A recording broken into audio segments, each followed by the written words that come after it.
This is an extract from the Leader podcast by the Evening Standard, hosted by me, David Marsland. To hear the whole thing, search for us on your podcast provider.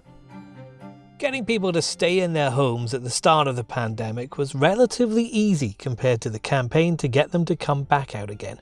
A report just released by Southampton University says 9 out of 10 workers who set up shop in their house or flat would like to keep it like that. But if it does stay that way, the economic consequence is obvious. Just yesterday, Pret a Manger, which relies on people picking up lunch, said it will have to cut nearly 3,000 jobs. Transport Secretary Grant Shapps has been doing the media rounds to tell people that trains and buses and going back to work are safe. It is now safe to start returning. That's what we're encouraging people to do, because although you can do an awful lot of things via video and Zoom and all the rest of it, there are limitations to that, and there'll be times when that's not appropriate. He was speaking to LBC there, but our editorial column says employers themselves need to do more. Workers won't be encouraged to return if they do so only to hold meetings via Zoom that they could have easily joined from home. That means bosses being creative with office space to ensure that people can gather together while maintaining social distance, and then getting the message out to employees that the invigorating buzz of office life they remember can be revived. Now is a time for leadership. Our economy and the vibrancy of our capital need people in offices, and ministers and employers together must strive to encourage them back. So next week, the government is launching a huge back-to-work programme, with public transport playing a massive role, including more train services, but also returning to their desks will be school children. So with lots of people, adults and kids, getting back onto public transport, how can something like social distancing be maintained? Well, in London, TFL is launching a new school bus service, putting some into use exclusively for the use of pupils, a bit like the model used in parts of the US. They won't be yellow, though. The Managing Director for Surface Transport, Gareth Powell, is with me. And Gareth, how will this work?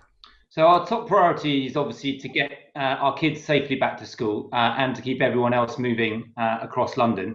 So what's going to happen is on the top 220 of the busiest bus routes, we're going to designate every other bus as a school service. And what we're asking is that school children use those buses, and that everyone else uses the alternate bus, the regular bus services. And that will allow us to carry more school kids on those routes, because under government guidance, we can occupy every seat with a school child, which is the same mechanism as they will be sitting shoulder to shoulder in the classrooms. So it's important that we get the school kids onto those buses. It's important that everyone else uses the other buses. They'll be very clearly signed in the front window of the buses. And we just ask everyone to allow a bit more time for their journey, because obviously some kids have changed schools and we don't know exactly where the demand's going to be. So we'll have hundreds of people out on the street observing how it's going. We'll get a lot of feedback from bus drivers, and we'll gradually move buses around to try and optimise the services so that everybody can get to where they want to get to when they get to. So normal commuters can't use the school buses. Can pupils use ordinary buses, for want of a better word, if they want to? Yeah, so we're asking everybody to use the bus that's right for their journey. This is only operating Monday to Friday for school commuting time, so 7:30 to 9:30 in the morning or 2:30 to 4:30 in the afternoon. So we are asking everybody to use the designated vehicles.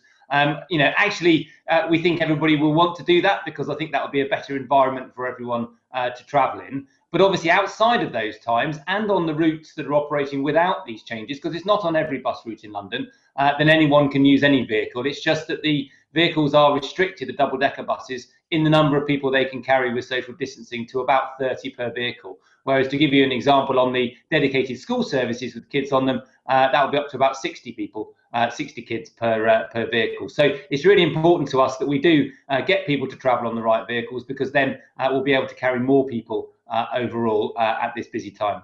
7:30 to 9:30 is pretty busy on the roads. Can they take having extra buses on, or is that going to cause delays?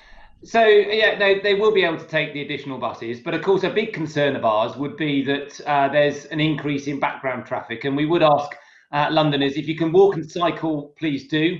don't get in your cars to take your kids to school if you can avoid it, because we do need to keep the roads clear to get the buses through and to keep everybody moving. Also, if you want to travel, travel on quieter times. There are plenty of capacity on the public transport network. It's safe and easy to use, and we will have space for everybody to travel around. So we're hoping that Londoners won't feel the need to use their cars and so on, and actually we'll get everybody there using the bus service, walking and cycling, which is the most efficient way to get everybody around safely.